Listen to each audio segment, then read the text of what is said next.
Bonjour, aujourd'hui pour la petite bulle de vie, j'avais envie de vous parler de la peur du vide, pas le vide de la hauteur, mais la peur du vide dans sa vie. C'est-à-dire qu'est-ce que l'on met en place pour remplir sa vie et comment on la remplit. Parfois on a tellement peur de ce vide qu'on va se faire un programme où tout est vraiment bouqué et où il n'y a pas de place au rien faire. Il n'y a pas de place à se poser. On va être tout le temps à courir après tout un tas de choses. Et on a une liste de choses à faire qui est comme ça. Tout ça parce qu'en fait, on a peur de se retrouver face à soi. On a peur de ce vide, on a peur d'être confronté à cet ennui qui pourrait être du vide. Mais et si c'était l'inverse?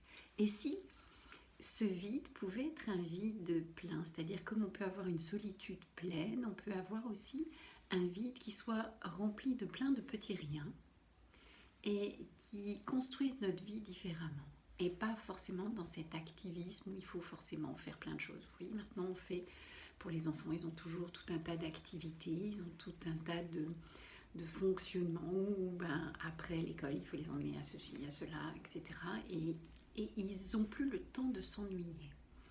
Or, de l'ennui naît le désir. Donc après, on retrouve des enfants qui n'ont pas de désir, qui n'ont pas d'envie, qui ne savent pas trop, et on va leur dire, il faut que tu choisisses un métier pour la vie. Voyons. Donc, peut-être de laisser nos enfants s'ennuyer, et puis d'accepter, nous, cet ennui de temps en temps, pour que les choses se posent différemment. D'accepter ce vide, ce rien faire, juste pour être dans cet apaisement. Quand on est dans cette hyperactivité, dans ce besoin de remplir, parfois ça peut être quelque chose d'un petit peu étonnant ce que je vais vous dire, mais parfois la maman peut avoir eu peur de perdre le bébé pendant la grossesse. Et le fait de sentir bouger son bébé va la rassurer. Mais l'enfant, il fait la connexion neurologique très rapidement. Si je bouge, je rassure ceux que j'aime. Et ce programme, cette connexion neurologique, elle va rester. Donc on se retrouve en fait avec cette connexion qui va nous téléguider sans même qu'on s'en rende compte. Et on a besoin de remplir.